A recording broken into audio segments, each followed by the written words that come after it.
This news is brought to you by Chanakya IAS Academy. 29 years of excellence, extraordinary results every year. 5,000 plus selections in IAS, IFS, IPS and other civil services so far. For more information, contact 7303763540.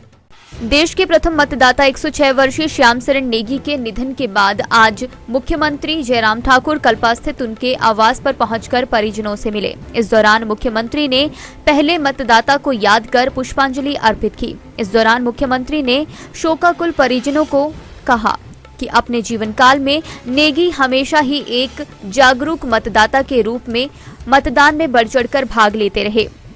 इन विधानसभा चुनावों में भी उन्होंने मौत से 2 दिन पहले ballot paper से मतदान कर जागरूक मतदाता के रूप में अपने कर्तव्य को निभाया। नेगी को चुनाव आयोग द्वारा ब्रांड एम्बेसडर बनाया गया था। ऐसे महान व्यक्ति को हमेशा याद किया जाता रहेगा। ये मकान कितना पुराना होगा? असली पुरानी ट्रेडिशन हमारे ऐसे 1922 में। 1922। तो अभी ये नेगी जी यहाँ रहते थे? हाँ जी, किसी घर में? ऐसे हाँ जी,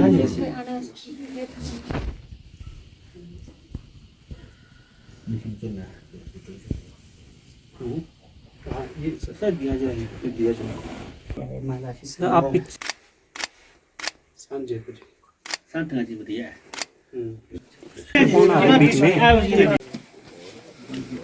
आज़ाद भारत के पहले मतदाता श्याम शरण नेगी जी आज हमारे बीच में नहीं है।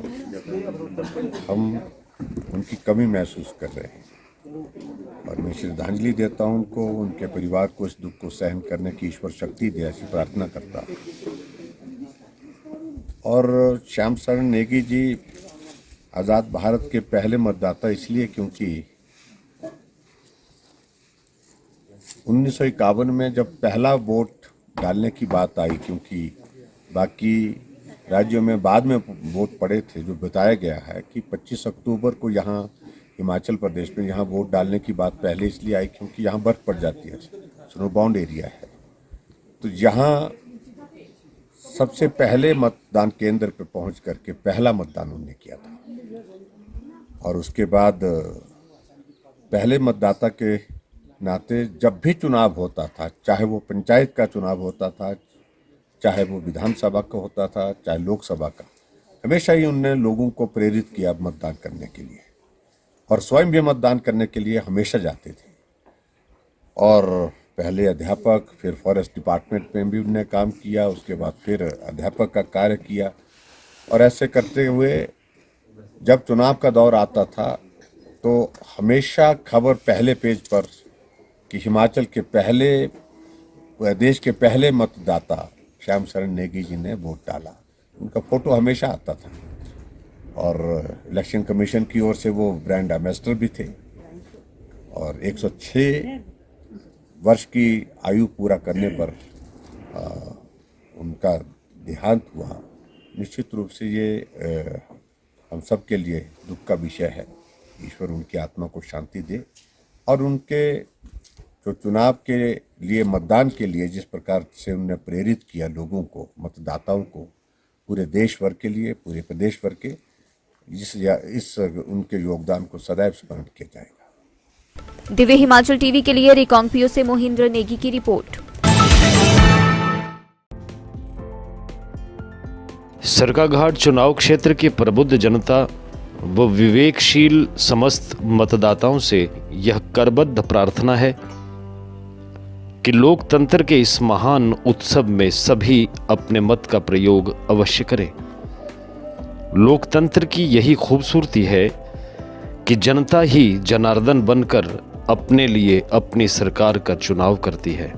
12 नवंबर 2022 को हिमाचल प्रदेश की 14वीं विधानसभा का चुनाव होने वाला है।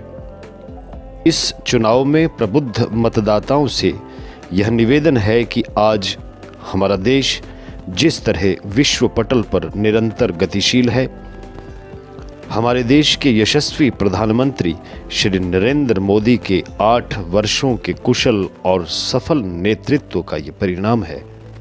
यह प्रदेश का सौभाग्य ही है कि मात्र 4 विधानसभा क्षेत्र में से इस प्रदेश के 2 सांसद आज भारत सरकार में शीर्ष नेतृत्व में है।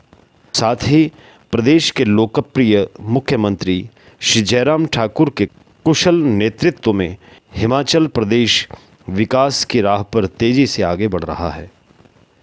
आप सभी से करबद्ध प्रार्थना है कि अपनी विवेक बुद्धि से प्रदेश के समूचे विकास के लिए भारतीय जनता पार्टी को अपना बहुमूल्य वोट देकर रिवाज को बदलकर एक नए इतिहास का सृजन करें। सरकाघाट विधानसभा क्षेत्र से दिलीप ठाकुर को भारी मतों से जिताकर भारतीय जनता पार्टी को विजयी बनाएं।